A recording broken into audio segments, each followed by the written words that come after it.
In this video, we'll discuss the ancient Egyptian mathematics. Now, much of what we know about ancient Egypt is because of all the hieroglyphs that are inscribed on many of the pyramids and tombs, as well as those papyri that have been collected throughout the Egyptian country. Now, the papyri were actually preserved because it is a desert, and even though they're made of reeds, that paper-based material is able to hold up because of that dry, arid climate. And from that, we're able to learn so much about the ancient Egyptian culture, especially their mathematics and science. From 3100 to 2600, we see markings of things such as numbers that are in the millions and hundreds of thousands, which they presume to be from wars, but we assume that that's exaggerated. And we also get construction of pyramids like the Great Pyramid of Giza, which is over 481 feet tall and is a near perfect square with a near perfect right angle down to the 127,000th of a degree. And think about the tools that they're using at that time. That is phenomenal to even think about how that might have been constructed to that precision. And then from 1850 and 1550 BCE, we also get some of the two most famous papyri that we utilize to understand the mathematics that the Egyptians known in the Moscow and the Rhine papyrus. Also at that time, we can see that they were doing some with astronomy, as we find instruments from that time that show that they were able to complete some foundational concepts of astronomy. As we get later into their years in 1100 BCE, we see that the mathematics that is discovered at the time is starting to regress, and it's not having that same advancement that you see in the previous parts of the civilization. But in 196 BCE, the Egyptians did create a very foundational item called the Rosetta Stone. And from the Rosetta Stone, we were able to look at the hieroglyphs, the Demotic language, and the Greek language at that time, and it used as a key to be able to convert from one language to the other. And it's that document, the Rosetta Stone, that has allowed us to understand so much of the hieroglyphs that are found in Egypt. Now, much of the mathematics that we understand come from the papyrus, the Moscow and the Rhine papyrus. The Moscow papyrus was purchased by Vladimir Golenischev, and it was taken back to Russia, hence one of the reasons we call it the Moscow papyrus. It is a very long papyrus. It's over 18 feet long, and it includes 25 different types of problems, as well as things like the sieve of Eratosthenes, which we credit to the Greeks. So just like there are concepts that were from the Babylonians that are later credited to the Greeks, the same happens to the Egyptians, as these were prior civilizations. But we do see that in the Moscow papyrus, there's lots to do with geometry, volume, and even looking at mixtures of bread and beer. Now, the Rhine papyrus is considered one of the most famous papyri that has been discovered. This one is over 16 feet long, but it is written on both sides, and it was discovered or was purchased by a Scottish antiquarian named A.H. Rhine, hence why it's called the Rhine papyrus. It includes over 84 different mathematical problems from a wide range of topics such as division and multiplication, unit fractions, volume, area, prime numbers, all sorts of things that we think about now and just recognize that they were the ones or one of the civilizations that knew how to utilize those well in advance. Now we look at some of those key discoveries and what could be done in arithmetic and algebra. Within arithmetic, they definitely could do multiplication, and they used unit fractions instead of a single fraction. They could solve proportional reasoning problems and equations, often using a form that we call the false position, as well as different types of systems of equations. Within geometry, they were definitely able to do area and volume and surface area. They even had their own approximation for pi that they used. I think one of the most unique components from the Egyptians is that there's no indication that, like the Babylonians of the similar time frame, where the Babylonians were using the Pythagorean theorem, there is no indication that the Egyptians were, at least in the papyri that have been discovered and that have been translated. Now, let's look at some of the different mathematics that the ancient Egyptians could do, such as multiplication. They used a doubling method that was then using addition to complete their multiplication. So say you have two numbers, a times b. We're going to create two columns. The first column is going to start with the number 1, and then we're going to successfully double the next number. So 1 times 2 times 2 times 2. And then we're going to look at those rows and say which numbers add up to make our first number in our product. The second column, we're going to start with our number b and just double it until it's the same length as column 1. Whatever columns we marked that add up to a, we're going to add those values in column B, and that will be the actual product. So let's look at this with 12 times 5. If I start with the first column, 1, 2, 4, 8, I could go to 16, but that's bigger than 12, so I don't need it. And I'll look and say, well, which of those numbers add up to 12? It would be 4 and 8. So now let's start with the number 5 in our second column. So it's 5, 10, 20, and 40. What I then do is say the ones that are marked, I'm going to add those two numbers in the second column. So 20 plus 40 is 60, which we know 12 times 5 is 60. Well, multiplication is commutative. What if we flip that order around and did 5 times 12? So 1, 2, 4, we don't need to go to 8 because that's bigger than 5. And we know that 1 plus 4 is what equals 5. Now we can start with 12. 12, 24, 48. Well, the two numbers would be 12 and 48, which do add up to 60 as well. So whether I use 12 times 5 or 5 times 12 with this method, it will work. Now, the ancient Egyptian fractions are another interesting aspect that's a little different than what we do nowadays. They would use the sum of unit fractions, which are 1 over a. Their only exception was the concept of 2/3, where they would use that, but everything else was written as a unit fraction. They would use, and we can think about it with two different methods. One from the Rhind papyrus, which only works if it splits the number into exactly 2 unit fractions. Whereas the Sylvester method will always work, but it can create a long sum of unit fractions. Let's look at each of these methods. With the Rhind papyrus, I'll have some given fraction that we think of as a times b. We're going to take our denominator and split it into 2 factors.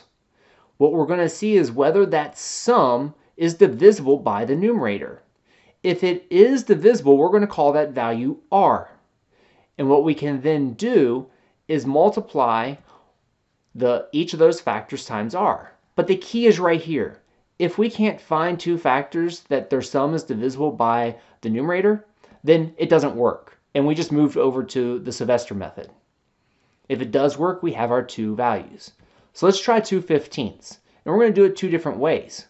So sometimes you can get more than one set of unit fractions. So factors of 15 would be 1 times 15. When I add them, that's 16, and 16 is divisible by 2. That gives us an r value of 8. So if I take each factor and multiply it by 8, that will give me my 2 unit fractions. So 1 times 8 plus 15 times 8, those are my 2 denominators, which is 1/8 and 1/20. They do add up to 2/15. What if instead I use 3 times 5? Well, 3 plus 5 is 8, and that is divisible by 2. Gives me an r value here of 4. Now if I take 4 times 3 and 4 times 5, that'll create my new denominators. So that is 1/12 plus 1/20. Now, sometimes you can get multiple unit fractions. Sometimes you'll get no unit fractions using this method. When that happens and we can't get that divisible factor, we will instead use the Sylvester method. Here, we take our given fraction and we're going to look at it and say, what is a unit fraction that's less than the given fraction? Often we try to choose the largest one, but it doesn't have to be because we can make this work with any sum of unit fractions. We then find the difference of the given and the chosen unit fraction, and if that is a unit fraction, we're done. If not, we're then going to choose another unit fraction that's less than that difference, and we're going to subtract those 2 values. And we keep doing this process until the difference becomes a unit fraction as well. And then the sum of the unit fractions will be what is our answer. So let's try 5/13 this time. Now, first thing, I need to state a unit fraction that's less than 5/13. And if you're unsure, that's about 38 hundredths. So the greatest unit fraction is 1/3. If I do 5/13 minus 1/3, I get 2/39. That's not a unit fraction, so I need to keep going. So I want to find a unit fraction that's less than 2/39, and then I'll find the difference. Well, 2/39 is about 51 thousandths. So the next largest unit fraction would be 1/20. Now if I find the difference of 2/39 and 1/20, that's 1/780th. So I'm now down to a unit fraction, so 5/13 then is the sum of those 3 unit fractions, 1/3 plus 1/20 plus 1/780th. And I could use other numbers and other fractions as long as they're smaller than where I'm starting. Now, one of the other interesting ways that Egyptians would solve equations is with this idea called the false position. And it shows up on both the Rind and the Moscow papyri. It was used to solve different types of word problems, especially those that dealt with mixtures and storage. What we would do is we would write an equation based on that word problem. Now, instead of where we would solve the equation using the methods that we've learned in middle and high school, we would first look at the left-hand expression. And we would say, what's a value A that we can plug into that expression that makes that expression become a whole number? Then what we're going to do is take that value, that whole number, and determine a value B that multiplies to create the right-hand side of our equation.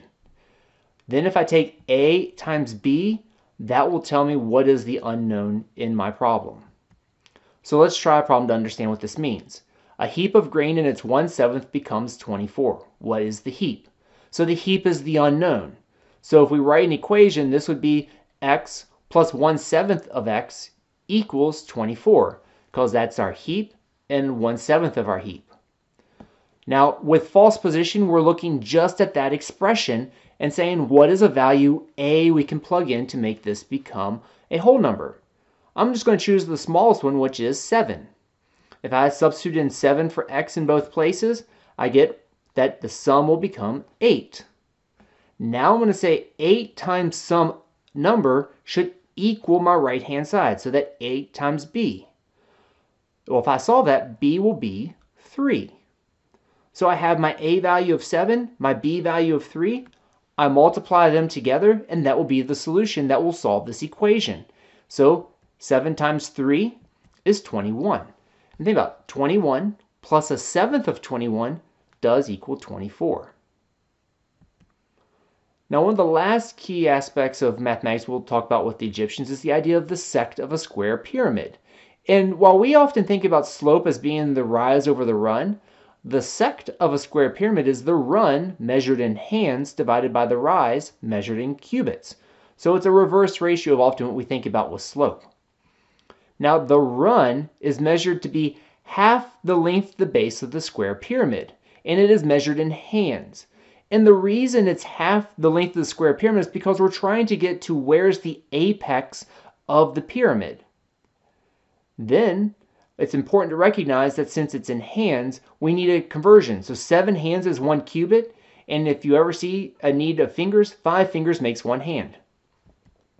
The rise will be that vertical height of the pyramid. Again, that's going from the base to the apex of the square pyramid. So it's important to recognize we are dealing with square pyramids when this happens. And it will be measured in cubits and often given to you in the measurement of cubits. So say we look at the pyramid of Djoser, which was originally 144 cubits tall and had a square base that was 270 cubits along each side. And they want to know what's the sect of the pyramid originally. So you think about really what's happening is we're looking at the two legs if we make a right triangle with that diagonal of the square pyramid. So let's determine the parts of the sect. The run is using the length of the side, and it's half of it. The length of the side was 270 cubits. Well, we don't measure this in cubits, we measure it in hands. And we know that there are 7 hands for 1 cubit. And if we set this up, we can see our cubit units simplify to 1, leaving us only with a unit of hands. And that's 945 hands. Then we want to say, well, what's our rise?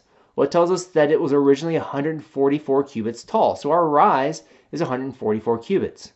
So now we're going to set up our sect with the run, 945 cubits, over the rise, 144 cubits. If I divide these two numbers, I will get 6 9/16 hands per cubit. The thing to remember, though, is that we're in Egyptian mathematics, so we're not going to leave this as 9/16. We'll change that over to its unit fractions as well. And the simplest unit fractions for this would be 6 plus 1/2 plus 1/16 hands per cubit.